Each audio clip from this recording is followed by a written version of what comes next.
It's a disguise the way you treat me. Greetings, Libra, all placements. This is Pretty Brown Eyes. It's an old R&B song, really beautiful. Someone here can have pretty brown eyes. Long story short though, someone here, how they're treating someone is a disguise. Someone can be acting like they're not that into someone, meanwhile they're in love with them, but they may have a wife or a relationship or something else going on at home, or they can be the boss. It can be, work discrepancies. It can also be like classism, like someone is like, I'm in a higher echelon than you, so I can't show you that I know you exist, or that I, watch you. So someone here is definitely having an air of like better than someone, definitely acting like that, but they are absolutely enamored by somebody. They think that they have such pretty brown eyes, or this person has pretty brown eyes. The song says, you keep holding on to thoughts of rejection, but if you're with me, then you are secured. So definitely something about classism, because someone can see someone as like a damsel in distress, or someone who is, very kind-hearted, someone who can kind of always be gotten over on. Now, Libra, I just saw there's like a doppelganger. So someone can be trying to copy someone. There can be like a real, genuine, pure-hearted person that is very humble, that doesn't have much, but they have enough to get by, and they don't really see their worth, but they're a really hard, honest worker, and they are really pure heart. They are really innocent. They are really, feminine, or, however. The energy is very receptive, very much a team player, just very pure. And then there can also be someone who watches that person, is trying to covet that energy and trying to act like that energy. But the way you can tell the difference is that person acts like a victim. And the humble person doesn't act like a victim. Even when they are a victim, they try and problem solve, and then they're like, excuse me, this was unfair, I did this, and this, I didn't get paid for that, or da-da-da. And it's funny, because the person who's acting like a victim could try and play the other person as being a victim. Now, that's a whole different side swipe that just came through. But long story short, Libra, someone is disguising how they're acting, how they're being, how they're doing something. You say your time is taken, but I keep seeing you out alone. So, and I don't get that, because I'm alone, but I do a zillion things. I am busy. I own multiple horses. They all have to get ridden. They all have to get worked. I have my Bengal, who is, absolutely psycho, and he was given to me. That's the other thing. It's like people could see those things and be like, oh, she's so da-da-da. She has all these expensive things. Yeah, and they were all given to me. So because they're a nuisance and they're a lot of responsibility, they need a lot of attention, a lot of care. I work multiple jobs. There's just a lot going on. I have a lot of hobbies that I nourish and nurture. I cook every single meal that goes in my mouth. I don't ever go out to eat. So that takes a lot of time in itself. Someone here is really trying to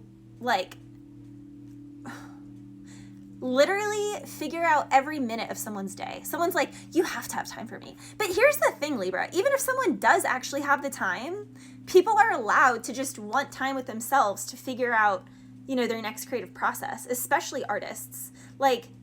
I could sit at my harp and not play anything or start creating anything for a couple hours, and then the song I make will only be 2.5 minutes. But I couldn't tell someone, oh yeah, I'm free for 2 hours and then I just need to make a song in 2 minutes. No, because it was the thought process and the playing the scales and the meditative moments with my harp the 2 hours prior that got me to that theta state to be able to make the song, to create a new song. So someone here seems like they just have a real disrespect for artists, or they're just not self-aware, or they only care about themselves, they only think about themselves, and they're like, oh, well, if you work in the morning till 1 and then you work at 4 until 9, we can get together between 1 and 4. It's like, what part of the fact that that person has been working all day, woke up, worked all day, and then is going to be working this evening, and they need those hours together to just decompress in the afternoon, do you not understand? I don't know, there's something here where it's someone is just not respecting the fact that healthy individuals need our individual time, not just for our hobbies, but also to recharge, to rest. Someone here, I don't know, is just it's not computing. Be cautious with rain. I was hearing flooding. Something can be like a flood. Someone can be flooded with messages, flooded with notifications. I just heard flooded. Something could get flooded. So that can be water, but it can also be, messages, resources, things like that. I was also hearing the song, Where is the Love? So someone is feeling just very left out, FOMO, fear of missing out. Someone is really just wanting to constantly be with other people. It's giving someone just really doesn't know their purpose, and they really haven't invested in their hobbies to a point where they understand what it's like to just want to be alone with your hobby for a couple weeks, months, and not even talk to or see a single person because you're so entrenched in your passion and so entrenched in creating something. Someone literally can't compute what that's like because they've never spent enough time with themselves to actually access that place. And that's sad. And they should do that. Every human needs to do that because you don't know yourself until you do that. And that's why the majority of humans don't know themselves, because they don't do that, because they keep themselves constantly with other people or in environments with people around. You can't ever know what God intended to put on your blank canvas when your canvas is constantly being just inundated with other people's watercolors. Like, you are the energies you hang around. If you think of yourself as a white sheet of paper, any energy that's within a certain radius of you is a paintbrush that's putting its paint, its color, its shapes on your canvas. The only way you control that is by completely pulling yourself away, disconnecting, really guarding your fresh canvas, and then creating on that canvas till it's complete.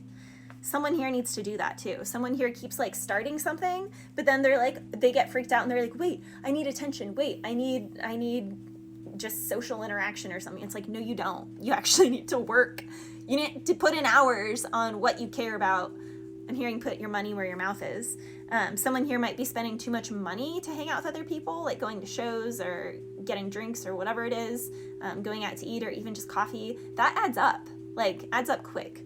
Someone here needs to stop spending money in that way. I was also hearing the song Pretty Girl. That's like an Afrobeat song. Pretty girl, you're taking your time. Why you do me like this? Can you make up your mind? So someone here can also be upset because they feel like they've messaged someone and they're like, I'm into you, and this person is really slow playing them.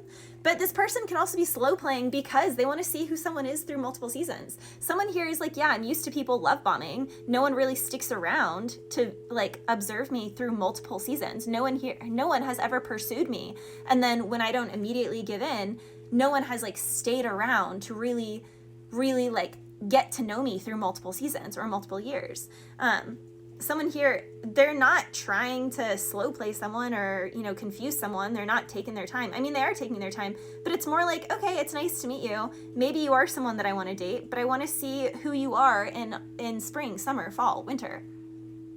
I'm not going to see that in 1 month or 2 months. I need to see who you are over like seasons, years, months. And someone here is like really trying to rush that process again, because it's like they have an issue being alone, and it's kind of like jokes on them because God does want them to be with this person, but God wants them to be alone more than anything and work on their craft that they're not working on. I was also hearing, so Pretty Girl, there's some R&B song. I make up stories. I make them up as in they're not true, but I'll still believe them. So someone here can be making up stories that are not true, but they still believe them.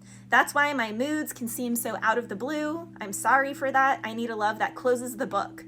Not a love that just gives me inspiration, that's happy 1 minute and then silent the next. I'm upset because it's all just a waste of time. So someone, again, is so sick of the love bombing connections that they're like, no, I want to go slow, and I'm sorry that I make up stories like, oh, what, you didn't respond to me because you were on another date, and someone's like, no, that couldn't be. And it's like, well, that's what the last one was doing. That's what the last 10 were doing. And, I'm sorry I make up stories that aren't true and believe them anyway, but it's like, I can just be conditioned from my previous experiences. And yeah, it's not fair to do that, but there is some merit to it, and the only way that you can train your nervous system that that's not the case is for someone to prove that that's not true. So someone can feel like someone's putting them through too many tests, but it's like, I don't know, someone just wants to see that someone cares.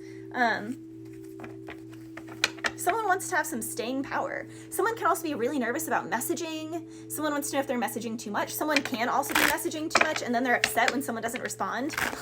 It's like someone can be flooding someone with messages, and then they're upset that a person isn't responding, and then their mind goes a million places, and they're like, well, what? Literally, someone is like blowing someone up. Page of Pentacles, 7 of Cups, the devil energy. They're blowing someone up. They are like, oh, it's been 5 hours, they're not responding the one day, and then they feel like heartbroken because they're absolutely enamored and in love with this person. And then they see this person like post online or something, and they're like, what? So you can't message me, you can't do this, you can't do that? And it's just like, no, I don't feel like messaging. I don't have the capacity to like respond to my messages right now, and I still have my posting schedule. I still have my normal schedule. Like, I'm someone who's very present. I will get to my messages and respond to people, and I'm fully present, and I'm in a mood to do that. Like, And my phone stays on do not disturb because I do readings. So when I'm on the phone with clients, no, I can't answer your call. No, I'm not going to respond back right away. Like, I don't know, someone here is just like not respectful about someone's personal time and space, and it's kind of weird.